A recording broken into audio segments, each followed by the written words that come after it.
General de la Central Bolivariana Socialista de Trabajadores de Venezuela, está con nosotros la tarde de hoy para revisar el ajuste salarial que fue decretado este fin de semana por el Ejecutivo Nacional, dicho por el que en ese momento era el ministro de Trabajo, que fue Eduardo Piñate. Buenas tardes, bienvenido. Buenas tardes. Bien, quisiera comenzar con usted conversando sobre este ajuste de salario y saber cuál es la incidencia que consideran que esto va a tener en efectivamente el trabajador. Ya veíamos lo que piensan las personas en la calle del alcance que tiene este ajuste, que debemos recordar que es ya más de 2 años que no se hacía formal un ajuste salarial en el país por las vías normales. Quisiera saber si ustedes evaluaron el impacto que esto efectivamente va a tener el trabajador, dado que estamos hablando de menos de $3 al mes, con una economía, con una hiperinflación que no ha sido controlada por el Ejecutivo Nacional. Sí, efectivamente, no solamente evaluamos esta decisión del presidente del 1 de mayo, sino hemos venido haciendo un debate de varias semanas o meses que conducen a un cuerpo de propuestas que tiene la Central Bolivariana. Las propuestas fueron casi todas recogidas con el planteamiento del presidente Nicolás Maduro. Obviamente, es un orgullo decir, o sea, que el aumento de salario mínimo que se dio obviamente no alcanza para cubrir las necesidades de los trabajadores y trabajadoras. Hay un debate que hemos venido haciendo sobre aumentar esos incrementos en cantidad en función de perseguir la hiperinflación. Eso, desde luego, incluso los trabajadores son sabios. A lo mejor en la entrevista que ustedes hicieron no hubo ninguno que planteara algo que pensemos que es común en otra gente, que bueno, que simplemente tienen pánico a los trabajadores y dicen no queremos aumento de salario general porque eso es una inmediata agudización de la hiperinflación y vienen los aumentos de los precios inmediatamente. Claro, aquí ni siquiera es inmediatamente, es antes. Porque previendo el 1 de mayo ya sabemos que el ataque al Bolívar fue muy fuerte a partir de hace 15 días. Comenzó nuevamente el aumento del dólar y ese es el gran tema. Que a los ¿Había pago de impuestos sobre la renta? ¿Eso es lo normal? Sí, sí. Ese es el tema que preocupa a los trabajadores. Nosotros, el presidente planteó algo muy concreto que refleja la petición nuestra. Ordenó discutir las convenciones colectivas del sector público. En el sector privado queremos decir que hay unos salarios muy diferentes en la gran mayoría de las empresas privadas, sobre todo las grandes, hay salarios mucho más altos que el sector público. Pero en el sector público hay 4 mega convenciones que están en proceso de iniciar la discusión o continuar la discusión. Y esos son con casi 4 millones de trabajadores. Me refiero, bueno, la mía, la nuestra, la universitaria, la de educación básica, que son como 800.000 trabajadores, la nuestra son 200.000, la de salud, que son como 400.000 trabajadores, y la de la administración pública, la APN, Administración Pública Nacional, que son como entre 2 y 3 millones de trabajadores. O sea, casi 4 millones de trabajadores están esperando por esto. ¿Qué sentido tiene hoy día una convención colectiva cuando ajustes que se dan en un día al día siguiente no valen para nada? Vale.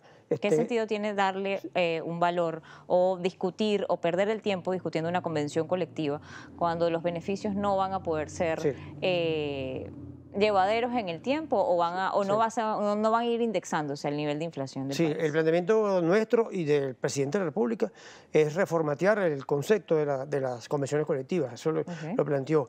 Él plantea ir al tipo de convención colectiva modular, por módulos que todos se relacionan entre sí, pero tocando los aspectos en forma precisa y concreta. Una convención colectiva suele durar 2 años. En Venezuela eso es inviable. Voy para allá. Sí, voy para allá.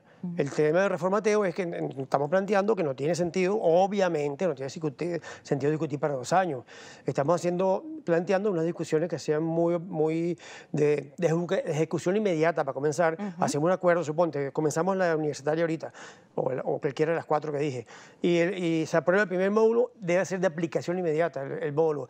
Discutimos el segundo módulo, de aplicación inmediata el segundo módulo y así. Y sin cerrar los ajustes que puede haber a la vuelta de unos meses, porque si no, no tiene sentido. O sea, que quedarían abiertas esas discusiones a ajustes. Sí, tiene que haber tiene que haber un nivel. ¿O hay un tiempo específico para calcularlo? No, en todo caso depende el artículo 344, si mal no recuerdo, de la Ley Orgánica del Trabajo, establece las comisiones de seguimiento y de revisión. Y ahí partiendo de eso. Pero el tema es, Mariana, que no es Incluso los aumentos directos a los trabajadores está planteado en las convenciones colectivas. Pero más que eso, estamos planteando el tema del subsidio o del reforzamiento social del trabajo, protección social del trabajo, la palabra exacta, con los módulos que estamos definiendo. El más importante de todos, el de salud, alimentación, vivienda, transporte y educación de los trabajadores y trabajadoras. ¿Cómo se le da protección social al trabajador? Por ejemplo, usted señala el ámbito de salud y vemos que el sistema de salud está colapsado. Vale, no, se tomó una decisión, le informó el presidente, vamos todos a redireccionar los recursos que se le dan a las empresas privadas de salud, en otras palabras, las clínicas privadas. No se le va, vamos a romper con eso y se va a invertir en hospitales de calidad para los trabajadores y trabajadoras. Hospitales de calidad abiertos a todo el mundo, obviamente gratuitos, y creemos nosotros que dado el éxito relativo, pero que es un éxito comparado con otros países que ha habido en el enfrentamiento a la pandemia COVID-19 en Venezuela, nos abre un piso para que ese sistema de salud público se potencie en base a esa experiencia positiva que se está dando. Podríamos tener grandes centros de salud e invertir mucho dinero en ellos, pero si no invierten en el capital humano, que es el que efectivamente va a estar allí o va a manejar equipos y va a impedir que exista corrupción, que no llegue yo y pueda pagar más dinero para entrar y ponerme una vacuna, o no pueda entrar yo y pagar más dinero para hacerme una radiografía que podría estar necesitando un niño o que podría estar necesitando un adulto mayor. ¿Cómo van a controlar eso? La única manera de hacerlo es que existan buenos salarios. Por eso le comentaba sobre las convenciones colectivas. ¿Qué sentido tiene establecer una convención colectiva que se pierde en el tiempo y no genera la remuneración necesaria para un profesional como el profesional de la salud, como el de la seguridad, como todo aquel servidor público que tiene que tener una remuneración digna para sentir, además, que vale la pena estar sirviendo en esas condiciones en el país, porque hay condiciones precarias? Vamos a hacer la pausa, ya volvemos. Continuamos en Noticias Globovisión Economía. Estamos conversando con Carlos López, coordinador de la Central Bolivariana Socialista de Trabajadores de Venezuela. Hablamos en el segmento anterior sobre los cambios que están haciendo en las formas de discutir convenciones colectivas de manera que no se pierda el tiempo ni el esfuerzo que se hace en esos procesos de discusión y que el trabajador sí tenga una remuneración adecuada que pueda seguir siendo ajustada, lamentablemente, al problema de la hiperinflación que no termina de resolver ni el Ejecutivo ni Banco Central de Venezuela. En esta situación, cuando vemos lo que está pasando en el país, veíamos también una propuesta que salía el fin de semana, o hablan que es una propuesta que es anclar, una fórmula, anclar o establecer una especie de fórmula para calcular prestaciones en petros. Quisiera primero que nada consultarle si esto no implica una reforma de la Ley Orgánica del Trabajo. Sí, es posible. De todas maneras es bueno, Mariana, señalar de que este proceso hiperinflacionario tiene un sesgo político. Vamos a repetirlo de nuevo. Comenzó exactamente en el 2013, era cuando teníamos uno de los salarios más altos de Latinoamérica. $500 se ganaba el salario mínimo en Venezuela el año 2012 exactamente, y estábamos a la par de Brasil y Argentina, y vino el ataque a la moneda y vino el cerco internacional, las medidas coercitivas, que es toda una agresión económica contra el país que tienen los trabajadores como los tienen en este momento, con un objetivo político que es sacarlo del apoyo a la revolución bolivariana. Disculpa. No hay una mala gestión del Ejecutivo Nacional, no hay impericia a la hora de tratar de resolver el problema de la hiperinflación. No, nosotros creemos que es un ataque permanente a la moneda y que hay que resolverlo. La solución definitiva es la producción. Pero si se dejó de producir hasta petróleo. Tenemos un conglomerado productivo que tiene que ser socialista, porque la empresa privada venezolana... El dinero que ingresaba a esta nación venía por petróleo. Mucho de esto se dejó de producir desde el año 2013 a la fecha. Y no podemos vender petróleo, lo vendemos... Eso es de 2 años para acá. Mínimo. Y el cerco contra PDVSA comenzó en el 2013, 2014, con la medida de Obama, con el decreto de Obama. O sea, todas las medidas coercitivas contra PDVSA, evitando Pero sin desviarnos a un tema que realmente ya creo que ni siquiera le interesa al venezolano en este momento, es la importancia que tiene en este caso, es el tema de su remuneración, y eso sí le importa. Lo que el venezolano que trabaja en una empresa privada, que trabaja en una empresa pública, que vive de un salario, le importa saber si va a contar o no con unas prestaciones sociales que son finalmente efectivamente el futuro. Sí. Cuando te retiras de una empresa, lo que te queda de sus años de servicio en algún ente o en un ente público o en alguna empresa privada. Sí. Generalmente la gente hacía proyecciones, incluso tomaba préstamos de sus prestaciones sociales para tener una vida mejor, para tener un vehículo, para apostar a una vivienda. Hoy en día eso no existe. Cuesta más ir a buscar unas prestaciones que lo que efectivamente le van a dar al trabajador. Sí, efectivamente, el presidente tomó otra decisión importantísima propuesta por nosotros desde hace como 2 años, más o menos, que ya se estaba aplicando en Guayana, en empresas básicas, pero ahora va a ser para todo el mundo, para todo el sector público. ¿Qué implica esa propuesta? La propuesta es simplemente pagar las prestaciones con Petros, ni siquiera es calcularla como Petros, sino pagarla con Petros.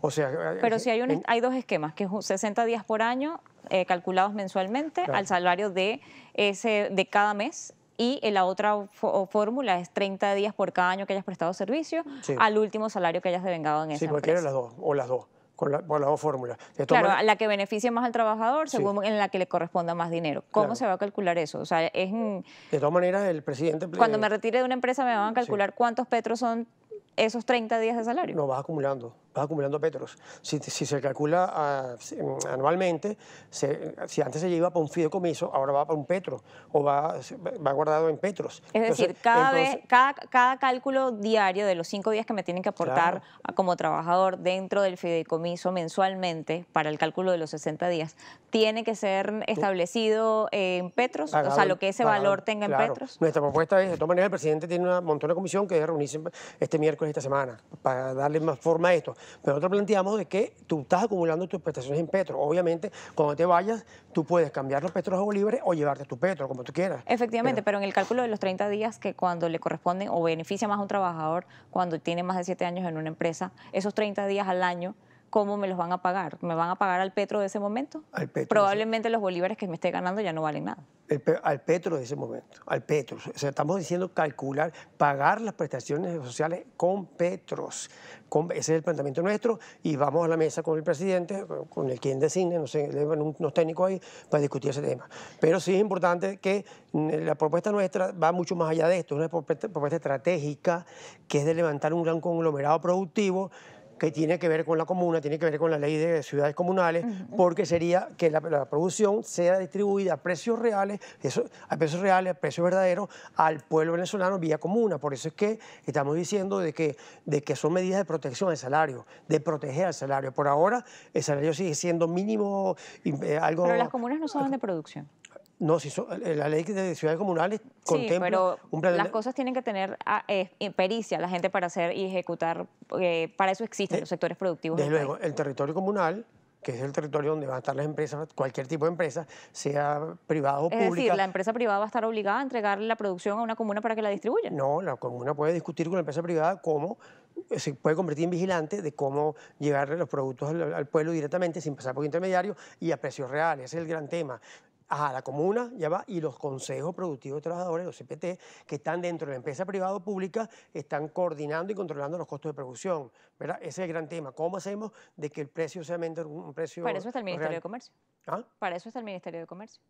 El Ministerio de Comercio. Claro. Bueno, está bien, pero es la participación. Y la SUNDE. Es la participación directa del pueblo venezolano en el control de la economía, en el control de la producción, en la distribución, sobre todo en la distribución. Esa palabra control les ha traído muchos problemas en este país. Le agradezco. Desde luego que sí. Pero... habernos acompañado la tarde de hoy, Noticias Globovisión Economía. Carlos López, coordinador general de la Central Bolivariana Socialista de Trabajadores de Venezuela, estaba con nosotros la tarde de hoy. Recuerda, como siempre, nuestras redes sociales, @economía_gb o @mmartinez_gb. Siga con la programación de Globovisión.